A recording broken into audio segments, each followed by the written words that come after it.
thousands of years. So regardless of where you're located, I'm sure the same goes for you. I'd also like to acknowledge my two co-collaborators, Tony and James, who are going to chip in a little bit of information through this presentation when I give them the nod.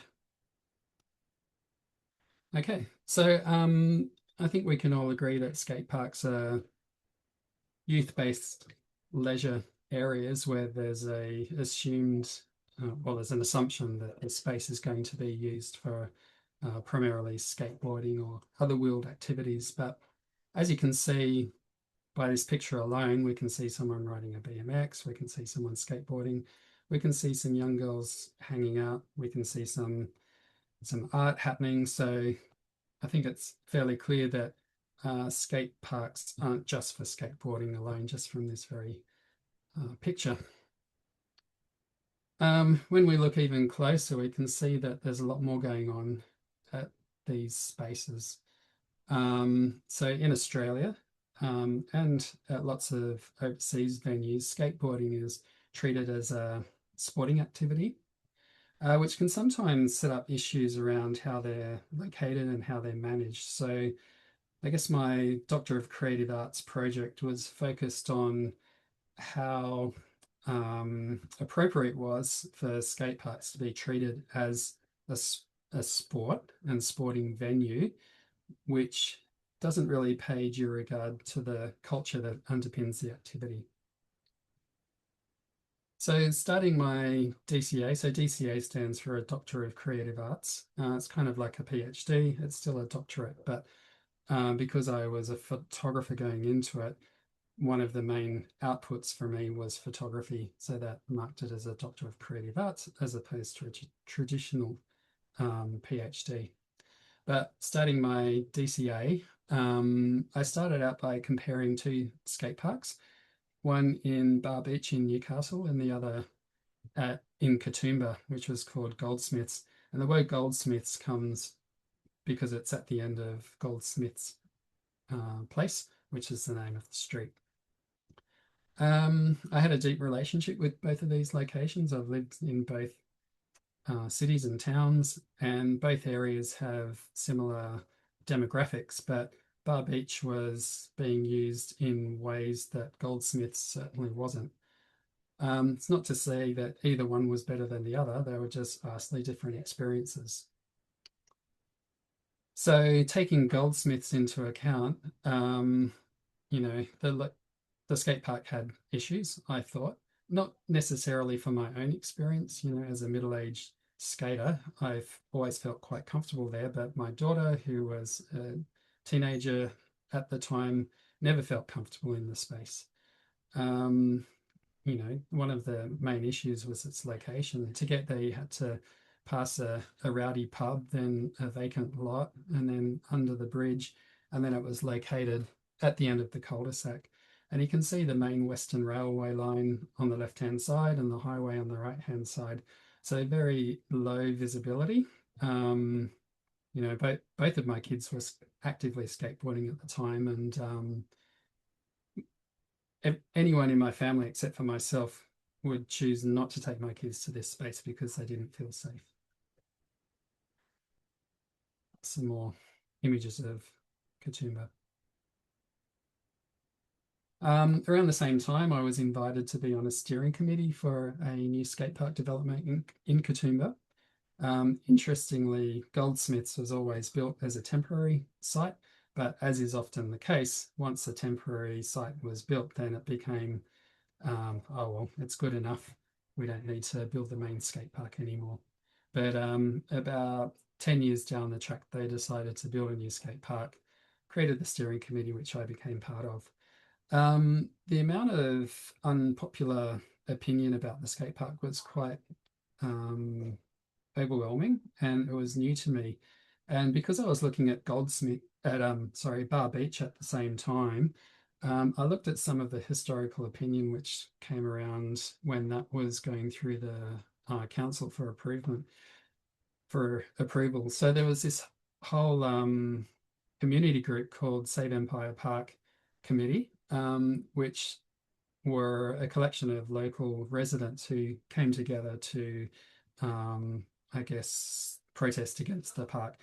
And things like this were appearing in the local newspaper. Empire Park skate park should go to Broadmeadow, which is further out west. And Tony, being a Newcastle boy, I'm sure you're familiar with these kinds of sentiments. So one of my first approaches in my DCA was to look at ways that I could change public perception around skateboarding so that the general public could have a more positive experience with it. So I set out to create a set of aesthetic images to put on exhibition. I secured a spot in the local cultural centre in the Blue Mountains and created a suite of images such as you can see here. The primary motivation was again to create, well, to depict the space as a space of beauty so that non-skaters could see these and have a positive effect, I guess. And this is Bar Beach Skate Park. When it actually came to having the exhibition, one of the most moving things for me was how I was being more drawn towards the graffiti traces than the sort of aesthetic landscapes, which I initially set out to start recording. So you can see even here in the early days that I was starting to show my images as image pairings to contrast each other and contradict the, heavily textured spaces compared to the nice soothing types of aesthetic landscapes. And it made me realize that, that was something that I really wanted to focus more on. So even though my supervisors at the time were telling me that I was in a position to start to complete my thesis, I still hadn't really felt as though I had, created any new knowledge of any kind. So I spent a lot of time trawling through the collection of images that I had created. So at this point, I had visited about 140 skate parks and photographed them all quite intensively. And I started noticing things in the graffiti marks. So things like this. This was a graffiti trace that was left on a steel ramp in a place called Bishan Skate Park in Singapore. So this was quite moving for me when I really stopped to appreciate the mark. So miss you, bro, RIP, Paul. Here's a bit of a closer view. So I don't know if you're familiar with graffiti laws in Singapore, but if anyone's caught writing graffiti, then it can, carry quite severe punishment. Things like lashings with a bamboo cane. So I thought this is quite extraordinary that these young people are willing to risk themselves for writing these declarations or memorial declarations. So these are all essentially epitaphs for a friend of theirs that had passed away. And it made me appreciate the fact that these spaces were a lot more than just sporting venues, and they were certainly a lot more than aesthetic spaces that I was trying to present them to be. But they're actually places of memory and, culture and storytelling. And I had photographed lots of memorial traces previously, but I hadn't gone through the process of aggregating them and collating them. And once I started to create collections of similar traces, then I realized that I was suddenly on a meaningful journey as far as the research went. A social science colleague told me that I should start coding my images, which was a new concept for me. But I used a piece of software called Atlas, which I'm still using to this day. And in Atlas, it allows me to import an image and mask certain areas. So for example, we can see in this image here, we can see a RIP trace, which is this whole graffiti area. And we can see territorial gang trace, which is this postcode here. And so I can marquee those areas and assign a trace to them. And then over time, I can compare all the different traces to each other, do concurrence kind of recordings to see which locations has high number of traces, or where we might find higher instances of certain traces. So it was starting to build sort of comparative narratives between locations. This was the trace library that I ended up with after my DCA was complete. So 69 unique traces. There's quite a few double ups, but I don't know if anyone's ever done coding before. You get to a point where you've gone too far to really start to ignore things. But I was pretty happy with this. And one of the main benefits for me was, I don't consider myself to be an overly strong writer. I tend to labor over my words. I wasn't a strong student in high school. I stumbled upon academia, which is probably a really terrible thing to say.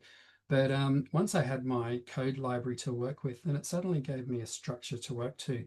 So I committed to, writing a couple of paragraphs about each code, and suddenly I had the structure to a thesis.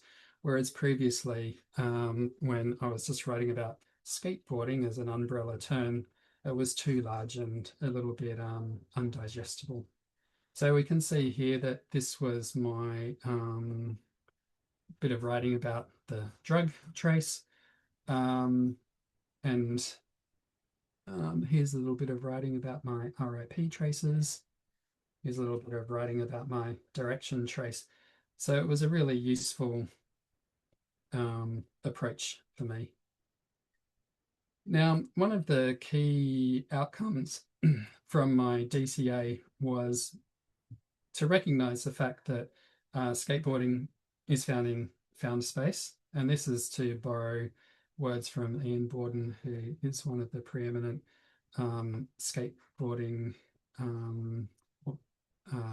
academic authorities. So skateboarding found in found space, which is skaters appropriating civic space for skateboarding. This is a site in Barcelona. And skateboarding is practiced in constructed space. So at the end of my DCA, I started to recognize the fact that I was talking about reconstructed spaces.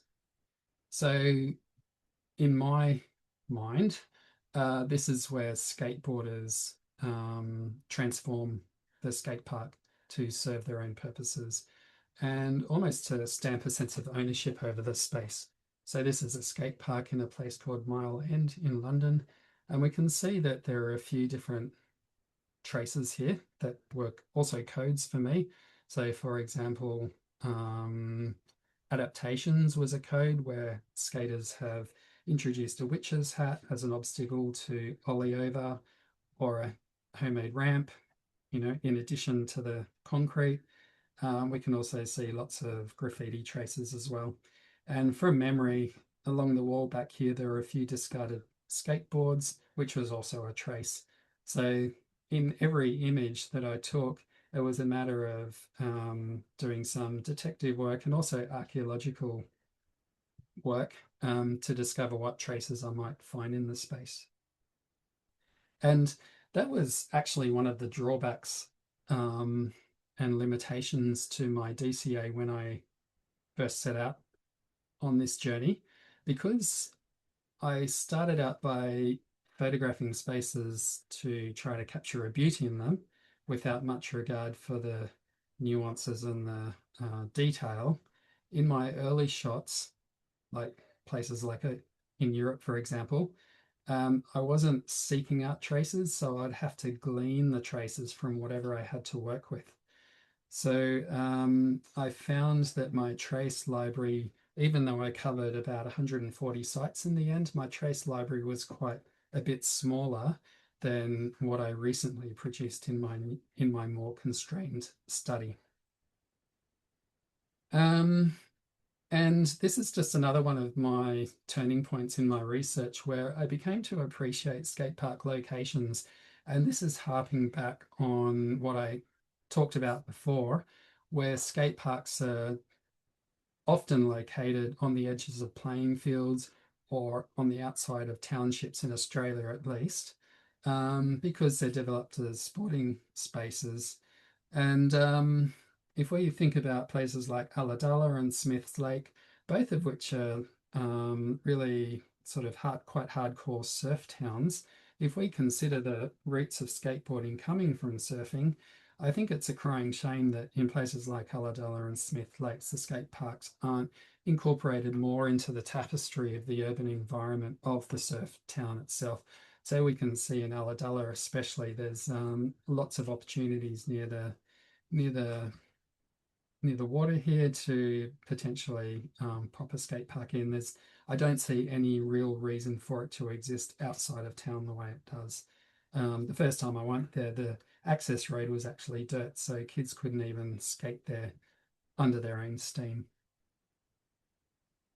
So I was in that classic situation where I came to realize that if I could start my DCA again, what would I do? First of all, I would set a very constrained boundary as to what skate parks I looked at. So for my DCA, I covered skate parks in every state in Australia except for Western Sydney, and I also went to about 5 different countries overseas. But it was never following any clearly defined geographical constraint. So with this new skate parks in Western Sydney, study, I chose Western Sydney because it gave me a clear group of skate parks to work with. I'm from the University of Western Sydney, so it was appropriate for my institution to, be seen as investigating this space. Um, and, I think it's true to say that people who live in Western Sydney have less access to services, recreation, than people in the more affluent eastern suburbs. And finally, the Western suburbs young people population is higher than in the sort of broader Sydney areas. So I think there were reasons enough for me to focus on Western Sydney. Um, I chose Penrith as a specific local government area to do a focused study in. So the focus study incorporates things like site surveys, interviews, questionnaires, and visitation data, which Tony's going to talk about in a second. Um, so, James, I don't know if it's possible for you to jump in at this point and just give us a quick overview of Western Sydney demographics and maybe even Penrith. Sure. Can you hear me okay? Yes. Okay. So yeah, I guess my role in this project, or what I'm hoping to achieve, is to bring my expertise in kind of demographic change, which is about population change, and relate that change to um, well, to skateboarding ultimately. So when I think about populations, I think of them as they're dynamic, they're heterogeneous, they're always changing. Different neighborhoods, different compositions of populations. Each area is influenced by the social and cultural environments, economics, natural and built environments. So it's about how people are interacting with the landscape around them. And I think if we want to understand how skate parks are being used, well, we need to link it to the surrounding populations, or the populations that are kind of what I would call at risk of using them, and how that changes over time.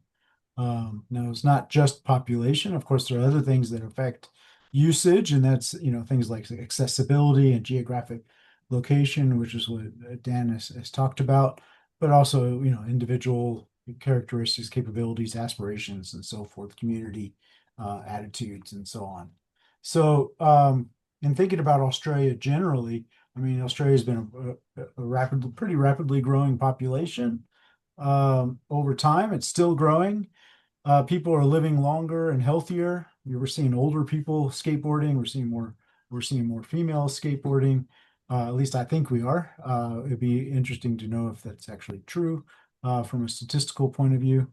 Um, we know that people are having fewer and fewer children. More resources are being devoted to children. So couples are having children later in life.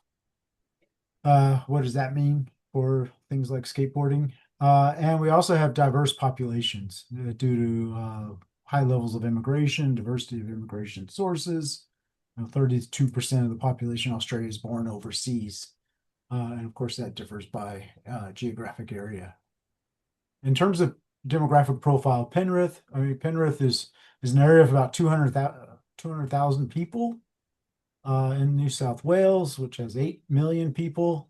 It's growing about 4,000 per year. So it does have I think Dan mentioned this, as a slightly younger population.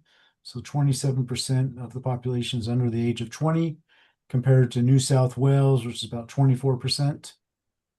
Has a the population has a lower proportion with a bachelor degree or above.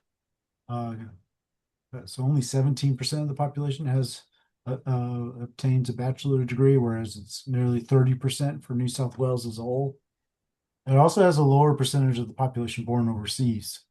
So it's only in comparison to New South Wales, about 29% versus 35% for New South Wales. So I think Penrith's really interesting to study from a demographic perspective. It would be interesting to think about, well, what does this mean for skate parks and skateboarding and stuff like that? Mhm. Okay, thank you, James.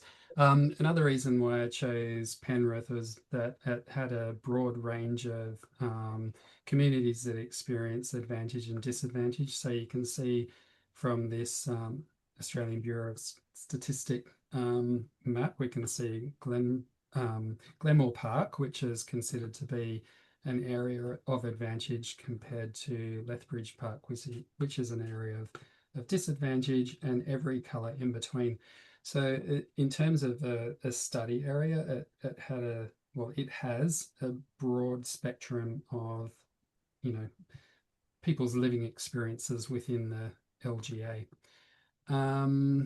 Similarly, the skate parks itself, there are 8 skate parks in Penrith, and they cover a broad range of age and quality themselves. So starting with what could be 2 of the oldest skate parks in Sydney, I would dare to say. I haven't been able to define when they were built, but I would say they're probably from the 70s, early 80s. So these 2 old snake runs. Right up to Gipp Street, which is one of the newest skate parks in Sydney. So that was opened at the end of 2024. So 8 skate parks ranging a variety of ages. I thought that that was a good sort of uh, benchmark to work off. So one of the first exercises that I participated in was some desktop research, which plotted the various points of the skate parks. I set a 2 kilometre radius around each skate park. I don't know if you remember trying to apply for a travel pass when you're in high school, but the Department of Education only gives travel passes to kids who live outside the 2 kilometre radius from school. So I thought that that was a pretty good starting point. So in my mind, anyone who lived outside of that 2 kilometre radius would not be expected to walk to school, walk to the skate park under their own steam. If it's good enough for a school, it's good enough for a skate park. And one of the first things I noticed that Penrith is very well provided for. So there are lots of skate parks through this band here with overlapping regions where people don't have to walk very far to get to a skate park. But there's also some sort of skate park deserts, I guess you could call them. So some desktop research that I did demonstrated that this area here is one of the most disadvantaged places in Sydney. So Cambridge Park, Kingswood, Warrington Downs, St Mary's. So all of these spaces don't have immediate access to a skate park, which seemed to be a shame considering they could be the people who are most in need of being able to access this kind of facility easily. In contrast to Glenmore Park, this is the area of great advantage. And this is where the mobile pin data comes in, that I'm hoping Tony is able to talk us through a little bit, because I still don't quite understand the technology behind this. I'm very happy to use it, but I will defer to Tony here to explain the complex tech. Tony? Yeah, thanks, Dan. Can everyone hear me all right? Yep. Yep, great. So yeah, it's been great to work with Dan on applying this technology into skate parks. We've been working a fair bit the last couple of years with coastal areas, mainly on beach analysis, but also into some open spaces, inland waterways, and pools and all sorts of different areas. But basically, when I first got into this sort of area, it was using cameras and AI to try to understand how many people were visiting beaches. And that's quite effective, but it's quite cumbersome as far as having to install the camera, wait for the data to be collected, do all of the analysis, and you've also got some privacy issues and things like that to deal with. And then I found this other data set which basically amalgamates all of the mobile phone data from all of the different applications that you've got installed on your phone. So when you install Uber or the weather apps and things like that, where the phone needs your location information, there's fine print on the app there where you share your location information, and that can then be used for other purposes. And this is one of those purposes. So by the time we see the data, it's been there's companies out there that have agreements with all of the app providers. They buy the data off the app providers, and then it's all de-identified, and they get rid of double ups and cleanse the data and do all of that sort of stuff. So by the time it gets to us, we can pretty much ring fence an area on a map. Wherever we like, it's completely customizable.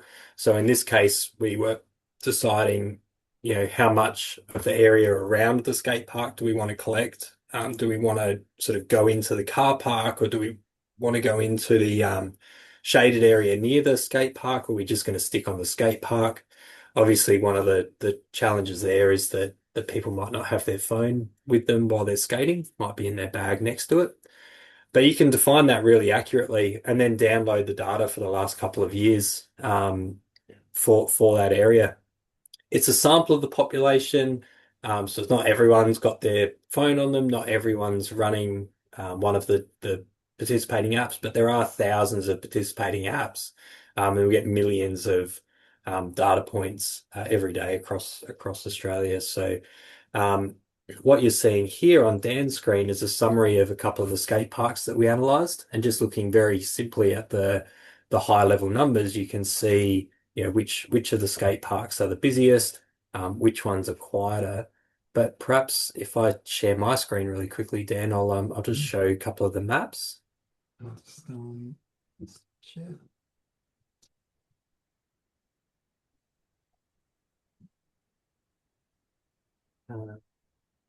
Can you guys see that one with the map Yes. on it? Yep.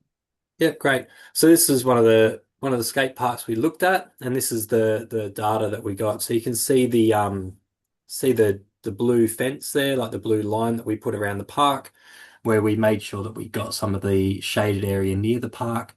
And then this we've just represented it as a heat map here.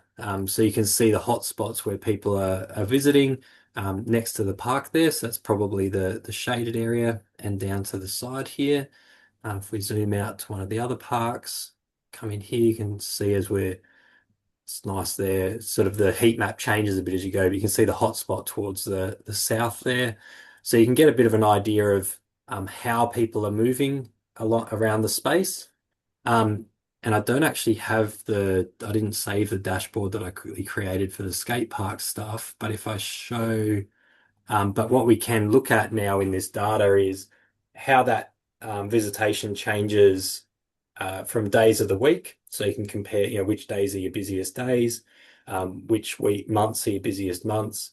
But you can also look at hourly distributions. And I think that's really interesting, especially around some of the skate park stuff. We've seen some differences in the different skate parks about which ones are peaking earlier in the day, which ones have visitation later into the evening. Some of them have some sort of Batman style graphs where you've got a double peak. And then a lot of them change on weekends compared to weekdays. So you can start to look at how are people using this site. The last piece of information that we can actually get from this data set as well is we can see where does that mobile phone normally stay overnight, not down to what's your address, but down to like a suburb kind of level. And we can divide it up into SA1s and all sorts of planning matrices. So looking at that map previously, you could look at how many people are coming from those different areas, and then you can get a sense of what uh, social profile might you be seeing at your skate park. So you can start to do some statistical social profiling. But this one here is an image of where people are coming from visiting these 5 skate parks. We can click them on and off if we want to. We'll click them on. And we can see around the Penrith area where the hotspots are. As I click them off there, you can see if we just stick on Trinity, you can see that's mostly kind of local. You can see a little bit wider spread there at St Mary's. St Clair's has got much more spread across the suburb. Cranebrook, a bit more of a spread, a bit more local for Cambridge. But if I click them all on and zoom out, it's quite an interesting data set. Obviously, focused around Sydney. A lot of people coming from up the coast there. Looks like what's this out here? Maybe Canberra. Yeah, Canberra out there. And then you zoom out further. We're That'll be getting a lot of James. yeah, that's James coming up. A lot of people coming from around Australia, but you can actually get a bit of a global perspective on this as well. Getting more people coming to the skate parks in Western Sydney from England than the US by the looks of that.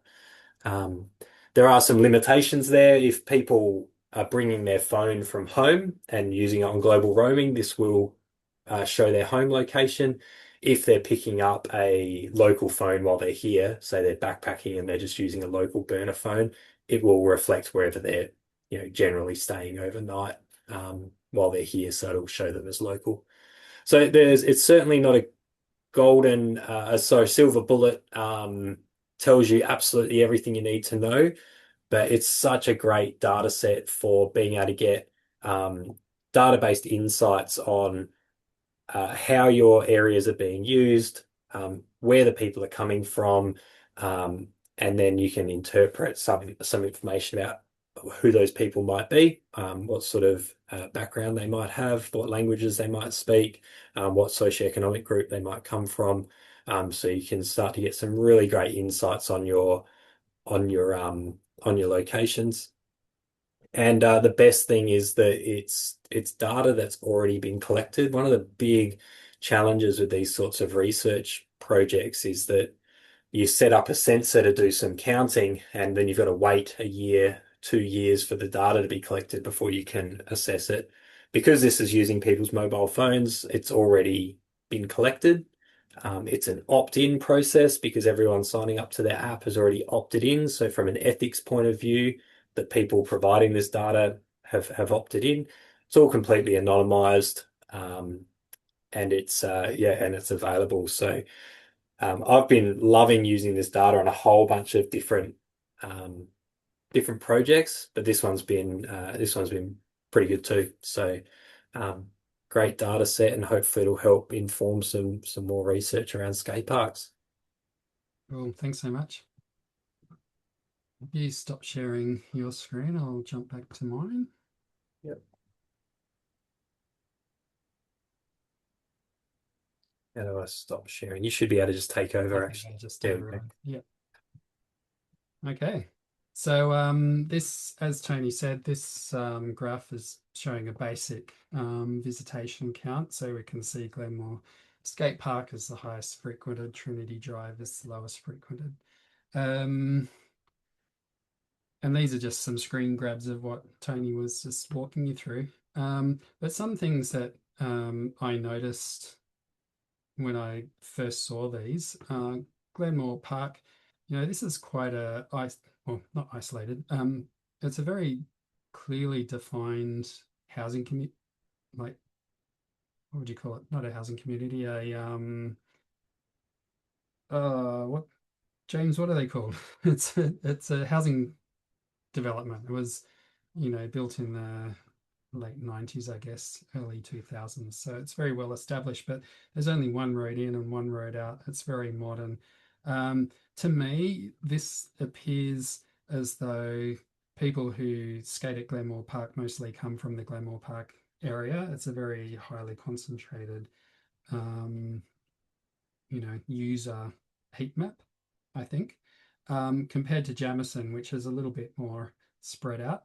And notice the count at the top here, say Glenmore Park, 26,758, down to Jamison, 9,000. So this has been filtered to cover a 1 year period so that there was 100% overlaps because Gipp Street, which is the newest skate park in the area, had only been open for a year by the time this data was collected. So I set filters on all skate parks to match the Gipp Street open time. So all of these are for 1 calendar year. Cranebrook, Gipp Street, St. Mary's, which is one of the old snake runs, Cambridge Park, which is one of the old snake runs, and Trinity Drive. I think it's important to consider the limitations around this data. As Tony said, it's not perfect, and it is just a snapshot of people using this space. I think it is probably more effective than what I originally proposed in my ethics application, which was to do observational tallies, where I'd spend 2 hours at each location across 3 different visits to get an aggregate, but that was quite tricky to get approval for on a ethics on an ethics stance. So I think that this is a much more thorough data set compared to that. And I think this number could be considered a massive blowout compared to the next skate park, which is 9,000 visitors. But if you divide 26,000 by 360 5 days, and it's about 70 visitors per day, which doesn't necessarily sound unrealistic considering the location of Glenmore Park, which is in this circled area. We can see there's a major shopping centre here, high school, primary school, high school. So it's very possible that these 3 major institutions could feed at least 70 people into this skate park. I can imagine people stopping in there on the way home from school. I can imagine kids going there when their parents are doing the shopping. And as I mentioned before, it's a very closed community. So I can imagine people from one side of Glenmore Park could easily get to the skate park without having to trek too far across multiple suburbs. One concern, which I think we need to address, and perhaps there's a way to set limitations around how the data is captured, but I was wondering if it's been blown out because it's capturing people using the skate park as a desire line. So people coming from the school, walking along this street and taking a shortcut through the skate park to the shopping centre. That's a possibility. So I think maybe if we only capture people in the space who have a dwell time of longer than 5 minutes, perhaps, then that may negate or nullify any of those false positives of people just moving through the space. But again, this is all pilot trial and error. So it's about identifying these issues and resolving them for the next round of iterations.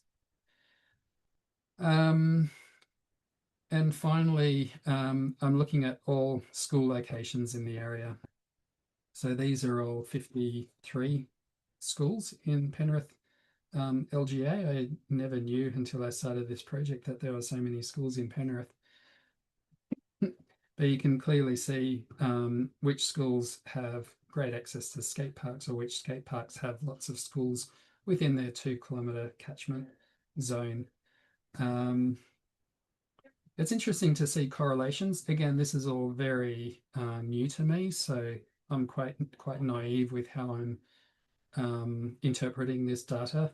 But simple things like if we look at the distance from high school um, sheet, we can see the skate parks, which are the furthest from the nearest high school. So these three here, the way that correlates with visitation, we can see that the skate parks that are furthest away are also the least frequented. I've run one interview so far. I've only just started the interview and questionnaire process, but I did my first interview last week. And the person I interviewed, I don't know if I'm allowed to say this yet, but I'm sure I can. But the person I interviewed talked about the experience that they had trying to get to Gip Street Skate Park, which is this one, by public transport. And he said it was a nightmare. So even though this is Penrith's premier skate park, I think they spent over $20 million on it. It's by far the biggest. They built it to be a regional skate park so that people from all over Sydney would travel to it. People in the local area aren't necessarily utilising it just because it is difficult to get to. You basically need to have a car in order to go there. Now, the final part of my research that I'm going to talk about tonight is the trace survey. So I am still conducting a trace survey in this Western Sydney skate park review, and I've visited all 38 skate parks in Western Sydney and done a in-depth photo documentation of each space. And I just wanted to compare some of my outcomes from my DCA and this current trace survey. So this is from my DCA. In my DCA, the highest recorded trace was sign. We can see some examples of sign here. So this is an instance where I'd go to a skate park and I'd see a sign and I'd take a photograph of it, and then that becomes the trace sign. Excuse me. Now that was the highest recorded because basically every skate park has a sign, and that's a demonstration of how many skate parks I went to. The next was sticker other at 145, and the next was love at 141. So now in this new recent survey, the most frequently recorded trace was tag, where I recorded 563. So it makes me question, why are the numbers so different between this current survey and my DCA survey? The answer is simply because when I started to record my traces in my DCA, the first 50 or 60 skate parks I visited, I wasn't seeking up traces. So I had to I had to trawl through my aesthetic photos to try to find traces that I could see within the photos. Whereas in this Western Sydney survey, I was going to a skate park and sometimes taking 200, 300 image, photographing every the minutiae of traces. So here we can see the tags. There are 3 tags documented in this single photograph. Sticker worn is my second most frequent trace at 238, and illegible graffiti 199. So I think in my most recent survey, I've documented 99 different codes, which was way too many. I'm going to have to refine them well, I'm going to start by doing some thematic analysis to try to combine codes so that it's not so overwhelming. But it does demonstrate how, the nuanced approach that I'm taking in trying to understand and analyze the spaces. And just for almost comic relief, one of the traces that I'm recording now that I didn't record in my DCA, not only it's demonstrating a new phenomena of e-bikes becoming more popular. And I spoke to a Glenmore Park resident today, actually, that mentioned that e-bikes are the hot topic in their community forums. Everyone's talking about e-bikes, how much they hate them. So at the local skate parks, I'm recording tire skid marks as a trace for the first time. We can even see an e-bike skid mark dick pic, which is one of my highly occurring traces, but I've never seen one drawn with an e-bike skid mark before. Okay, so just to sum up, the Penrith, this is a recording of Penrith traces. So the two oldest skate parks get the first and third highest counts of traces. So Cambridge Park and St. Mary's. So if you remember back from my photographs of those spaces, they're really old school snake runs. I can't imagine anyone skated there for a long time, but they're being actively used as spaces to practice graffiti or just hang out. And, people are naturally writing there when they're in the space. Here's how the Penrith skate parks sit in relation to the other Western Sydney skate parks. So they're pretty much mid-range. They're definitely not the most marked spaces. I would say that the Penrith skate parks are quite clean in the scheme of things.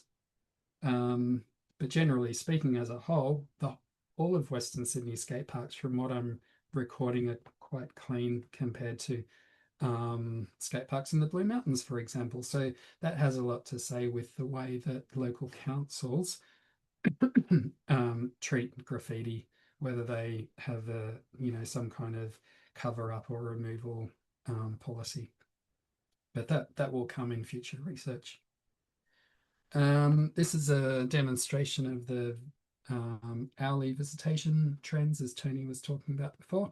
So we can see that people are visiting these skate parks briefly before school, often after school, and this can be further refined by days of the week. And I just want to finish the presentation with my favorite all-time skate park trace photograph. This was captured in a place called Humpty Doo in the Northern Territory. It's a small township with a high Indigenous population. And what I love about this photograph is that it's a sort of multi-layered narrative that's happening between 3 or 4 different people about something that's happened in the community. I like the way they write hashtags as if they're calling out on each other, and it's occurring over time and space. So it's just a reminder once again that skate parks aren't very much aren't just sporting venues like our local councils treat them as. And they really should be appreciated for the meeting places and the hangout places and the cultural spaces that they are. So that's the end of my formal presentation. Thank you, James and Tony, for your inputs. I really appreciate your expertise in those areas.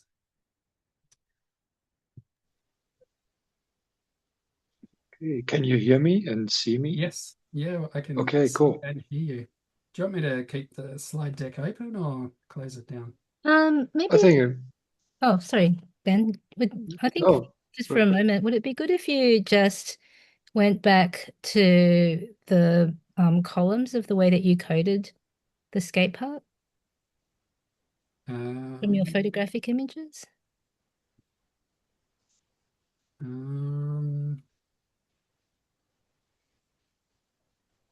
don't know if I've got I think all I've got in me is what I came out of my Oh, that's okay. I was intrigued by the different categories, and it was just so small that I wanted to capture it again. Yes. Yeah, sorry, I don't think I've captured that. That's okay. Sorry. I can send it to you though. Yeah, if anybody has any sort of questions for Dan or for SSHRED, for us, for Ben and I, we'll drop some contacts in the chat as well. Yeah. Okay, thanks for that. Over to you, Ben. Yeah, thank you, everyone. Maybe just give everyone the opportunity to gather their thoughts and impressions a bit and activate their vocal cords. I just want to kick it off then and ask, are you aware of, like, are you in contact with the councils, and like, are you aware of any new skate parks being built and if they are doing anything different? Yeah, well, I'm actively working with Penrith City Council on this project. They're providing access to young people for me to interview and have them engage with the questionnaire. I'm hoping in time they'll also provide information about each, like the history of each facility, because it's surprisingly difficult to find that information through desk research. You might notice on my location photographs, I have lots of question marks. So, I'm making assumptions here about how old these sites are, but I couldn't find any definitive ages. So things like that. Some of my colleagues I talk to, and they say, "Why isn't the council giving you money to do this?" So perhaps down the road, there's opportunity for them to provide funding. You know, in terms of them contributing to this research somehow beyond just access type collaboration. But I think the council was nervous about me doing this to begin with because they thought that approaching their residents with this kind of questionnaire or interview would raise their hopes that there was going to be some impending improvements or developments in the area. So I had to write it into the participant information sheet that this research was not an indication of future developments. It was just to, gather information that would benefit all skate parks, regardless of location, and that we were just using Penrith as a, clearly defined location for no reason other than that. Does that make sense? Yeah, it's really interesting. I just had a off the top of my head, maybe a shot in the dark, but what I figured sometimes on Instagram, I saw that people will upload like some found footage of maybe a demo or something from like the 1980s or sometimes from the 2000s and 90s, and maybe that could be a resource for like identifying, like how far some of the parks go back, because usually either would be a parking lot, in front of a shop or something like that, where they put up a ramps or like I don't know, some obstacles, and or they would go to the park. So I don't know if that would help tracking things down, like digging through YouTube or something. I actually found a video on YouTube of the Crane Brook launch jam, which allowed me to date it at 2010. So yeah, I did do a bit of trolling through YouTube, but Cool. yeah, it was a bit tricky sometimes because there are St. Clair, for example, there were a couple of St. Clair skate parks, so it was hard to really identify the location in the grainy old footage. So I wasn't confident to say that this was the actual St. Clair I want it to be, as opposed to some other place in New Zealand or the UK or something. Yeah. Okay, cool. Does anybody else have questions for Dan?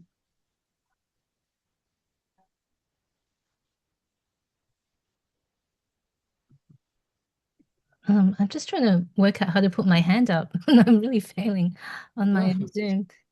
So if it's okay, I'll ask a question of Tony and James. Working with Dan, what has surprised you about the world of skate parks shown through Dan's experience as a skateboarder and what he's doing, given that you've done all this great demographic stuff with surfing and other kind of subcultures as well? And Dan's got a very, very, very close range artistic eye to what's going on in skate parks as well, from going for this big statistical view to this lovely close-grained qualitative approach that Dan also has. What surprised you about the use of these skate parks would be my question to your collaborators, Dan. Okay.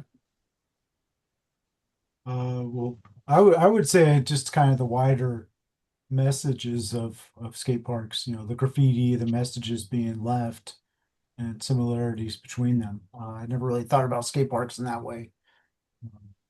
That's one thing that's really opened my eyes, kind of the community aspect, and it's also consolidated some of my thinking about skate parks. You know, the location matters.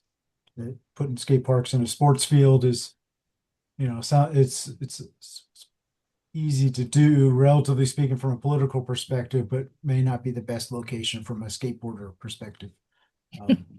Yep. Thank you, James. Tony, what would be yours?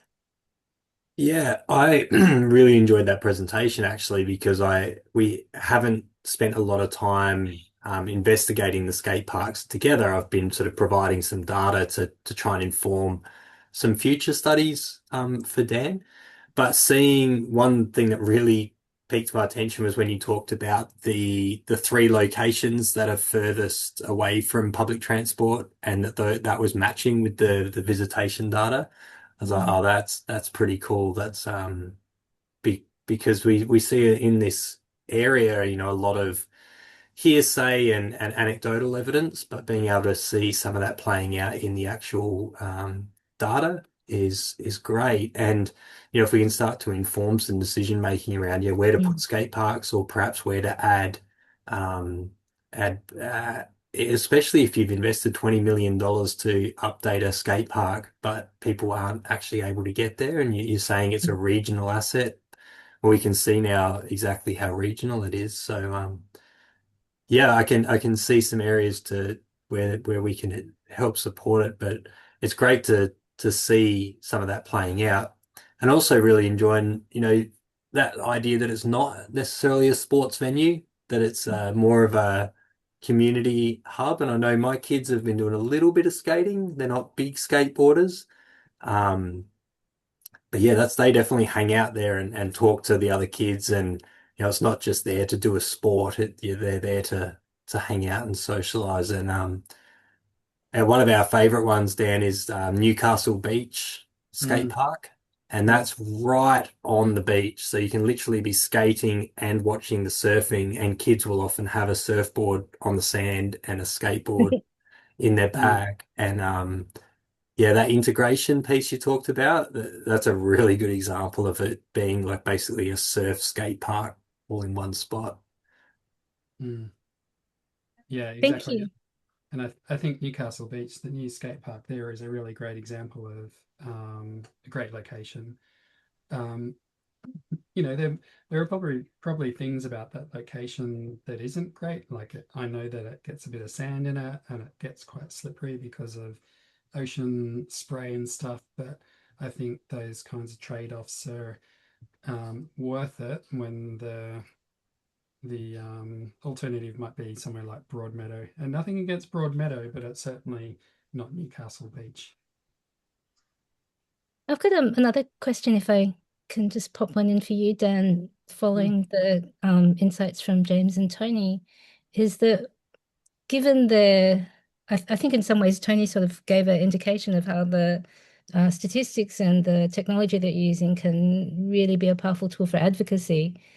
Um, for the layperson in the community, what do you think is a good takeaway that they can use when they're trying to advocate for either the upgrade of skate park facilities or a skate park in their area from the collaborative work that you're doing at the moment? What's one of the strongest, um, I guess, pieces of data that can be translated for them to take to their councils as ordinary members using skate parks?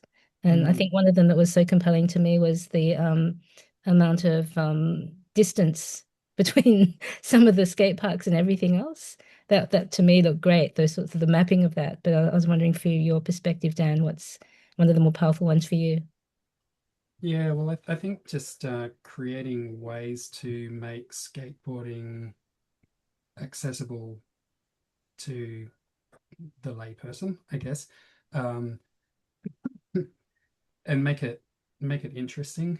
So I think one of the greatest things that came out of my trace survey was being able to get people interested in the stories around those traces. And I'm trying to do that through Instagram for the first time in my life. Um, I've never had an Instagram account before, but I now have one, and I'm trying to, tell stories through that space from this skateboarding research. Mm, Um, and I think, generally people either, they've got quite clearly defined opinions of skateboarding, like you're either into it or you're not, or if you're not into it, you don't even think about it. But but I think that well, I know in the Blue Mountains a long time ago, I think we're talking the late 90s, they did a youth survey, and skateboarding was listed as the highest practiced leisure time activity in mm, the Blue Mountains. And I know that's backed up by current um, ABS data as well. So the last ABS survey that was conducted that included skateboarding or skateboarding skate park activities as a recreational activity listed as being more practiced than football and cricket, any other sport actually. And to me, that was really interesting. And it just demonstrated how popular skateboarding is amongst young people, even if they're just walking around with a skateboard under their arm because they want to look cool, like which is mm, similar to what my youngest child does, to be honest. And that's totally cool, but they still identify as mm, skateboarders. Um, so the gray area around being a skater is a lot more well, much grayer than whether you play footy or whether you play cricket. mm. Do you know what I mean? So I Yeah, think on it's a one hand, it's an appreciation for how prevalent skateboarding is in mm, society, and yeah. it's an appreciation for how important these spaces are, um, and the way that the spaces are designed and located and Mm, uh, maintained yeah, is an unfortunate. Sometimes it's clear to see that there's a disconnect between the provider and the yeah, participant. Like I've got lots of documentation from my trace survey of the other Western Sydney skate parks that show extensive damage, which looks like it's been there for a long time. So not just to the concrete surface, which makes it dangerous, but to things like water fountains, which have been broken and never repaired, um, seating, and you know, I think people would easily blame skaters for causing that damage, but I don't think mm. it's fair to come to those assumptions.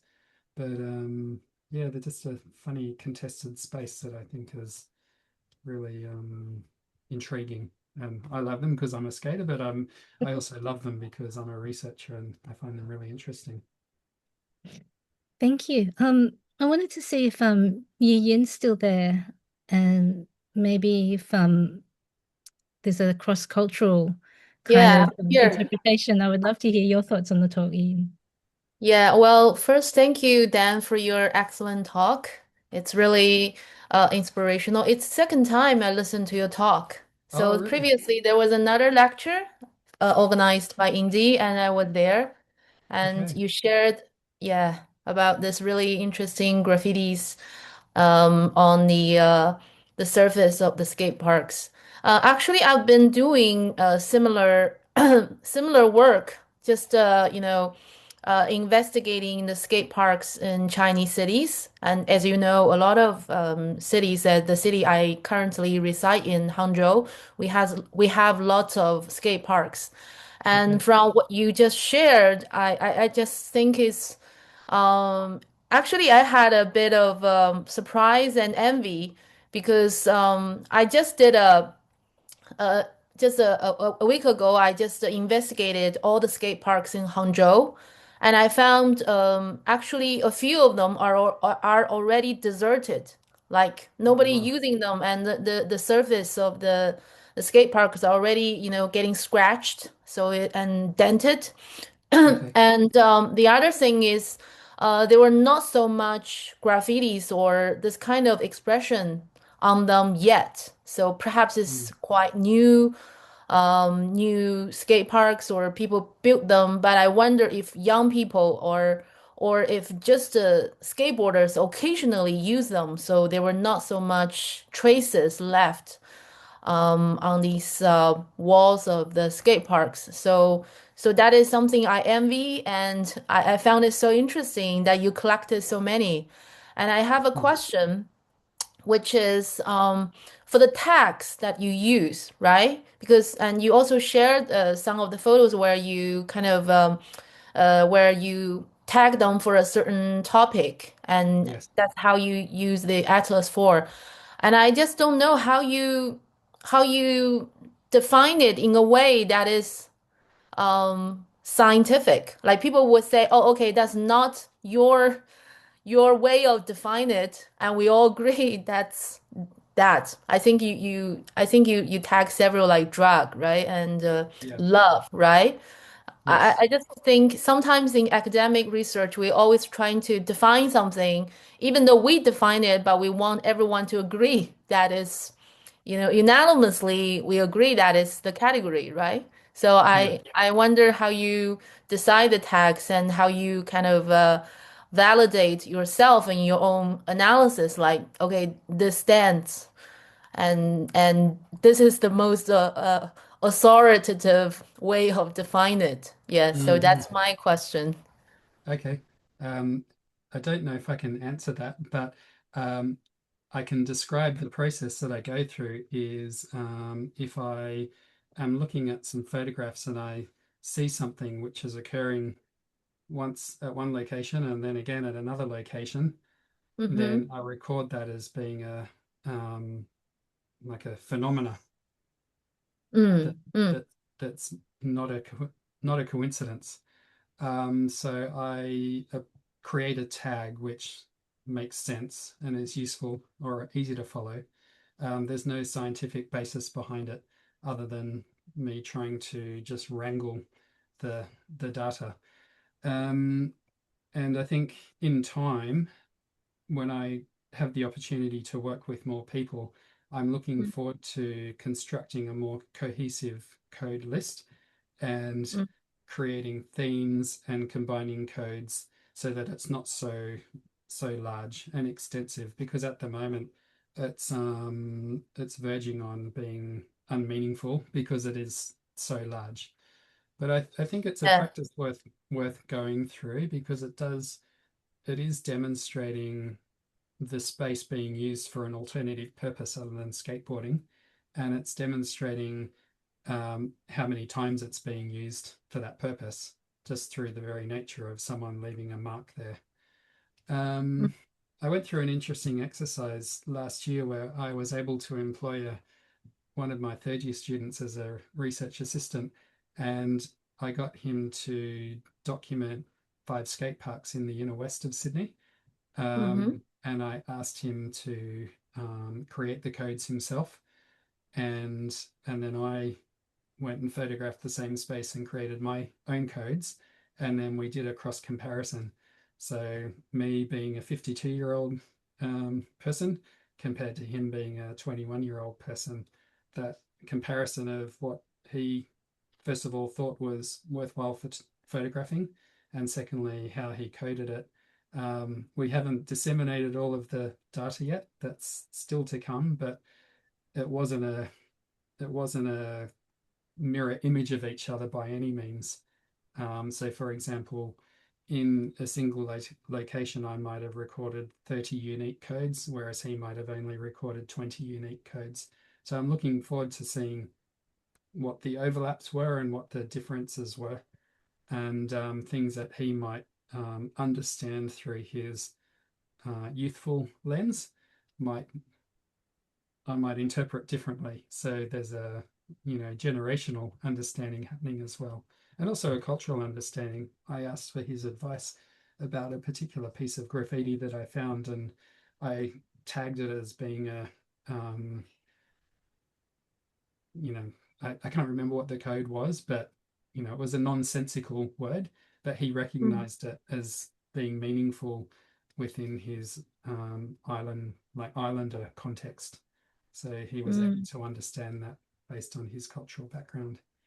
So mm, just being able to track where those cultural sort of occurrences happen to me is interesting. So yeah, I don't know Yeah. if that answers your question, but I'm looking Yeah, forward to, absolutely. maybe Yeah. working with you.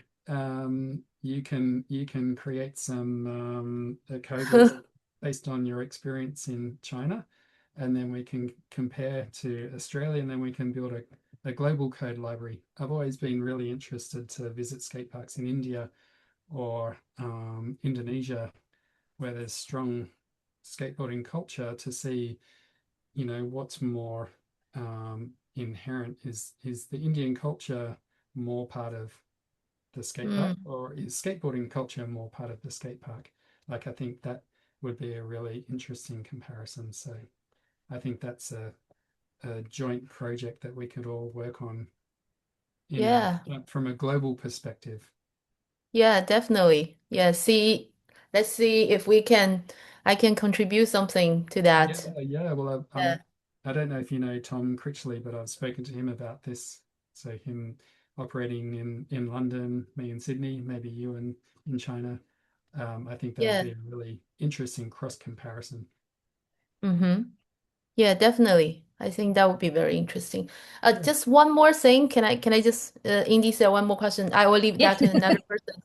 I just want to know your two other experts who shared their insights about the frequency and a bit of the geographical technology, right? To kind of share the frequency and also the geographical heat map.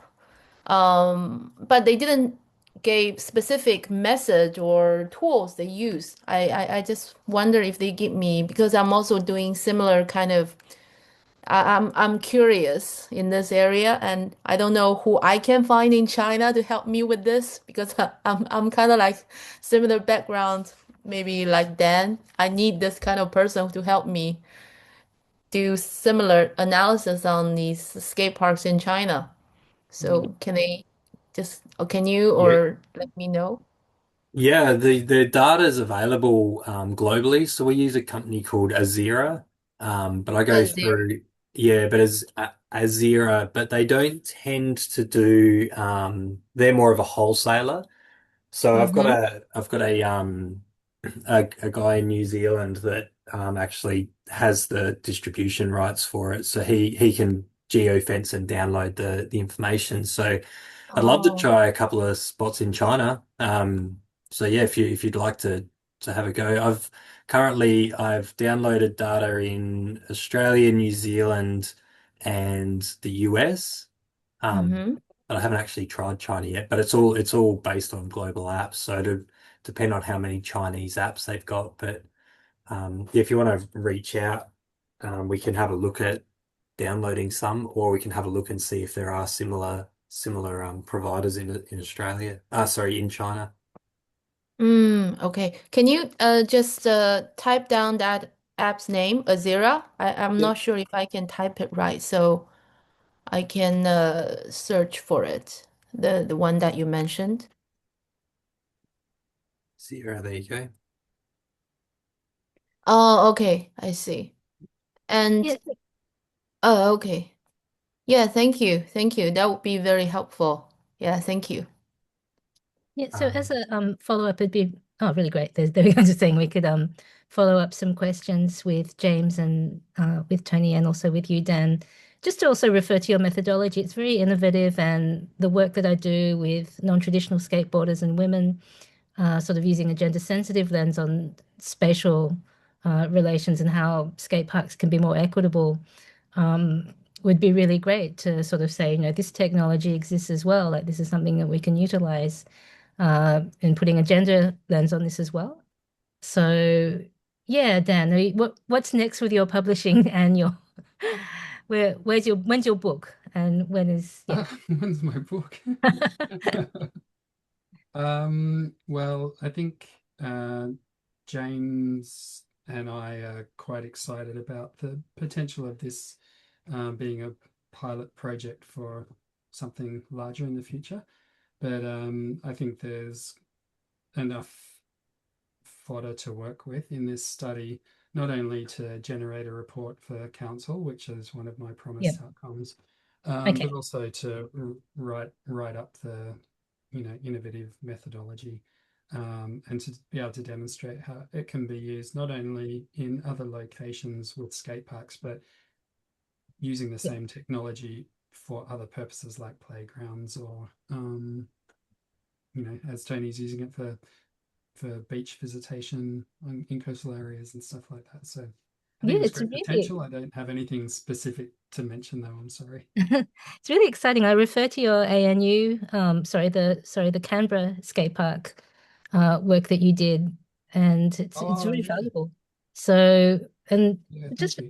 unless anyone else has any more questions, I'd also like to ask, what are you planning on sharing in Connect in France? Just keeping that international lens on. Oh wow. Well, I've connected with another photographer, who's very much he's a culture documenter. So I'd like to create a body of work, based on Western Sydney skate parks, not being used for research, but more being used for like as a cultural study, I guess. But reportage, maybe photo documentary. So I'd love to take something like that to France if I get the opportunity to go. But yeah, I'm really hoping that I can bring something to it, because I'd love to be part of it. Sounds really exciting.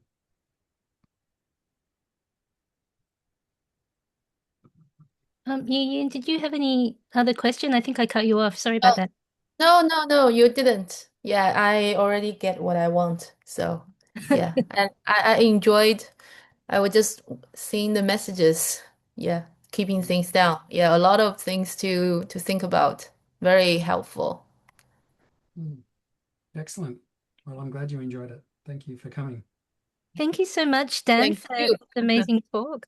Ben, sorry, I'm just going to jump back on here. So usually we end the Shred talks with Ben just giving a little bit of information about how people can contribute, see your recording, and yeah, just stay connected. Ben, are you okay to wrap us up? Yeah, sure. Would you like to kick that Yeah. off with the next session for yeah. AWD? Yeah, Dan, do you mind stop sharing your screen at this stage as well? Okay, good. I can see everybody. You're such cute little miniature thumbnails, and they're sort of big again. So next Shred session, so we have usually one a month, and it can be anything from a presentation like today to a round table or fireside chat. And then on the 14th, no, sorry, probably the 16th of March in American time and 17th of March in Australia, we're having a special talk for International Women's Day. And our guest panel will be Mimi Noop, who is a 5 times X Games champion and currently the CEO of Surf Tasmania. So a couple of action sports covered there. We have Norma Ibarra, who is one of the founders of You Can Skate from Mexico and one of the probably best photographers of skateboarding at this moment, working for a lot of the major women's magazines in particular for skateboarding. And we have Sarah Houston from Yeah Girl from Australia, who are celebrating their 10th anniversary. So Yeah Girl ran the very first photographic exhibition by women and non-traditional skateboarders, and run a platform in their 10th year now. So that is going to be advertised soon. Thank you, Ben. Over to you. No worries. Sorry, I'll keep the video off so I don't cut out as much. Yeah, so today we recorded the session. I will upload that to our YouTube channel, which you can find in a link that I will just post into the chat. And yeah, we have a WordPress page as well.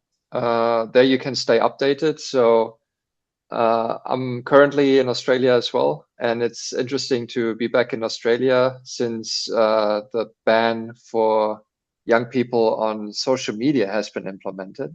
And it's actually a lot of, yeah, it's a lot of things that go through my mind at the moment as well.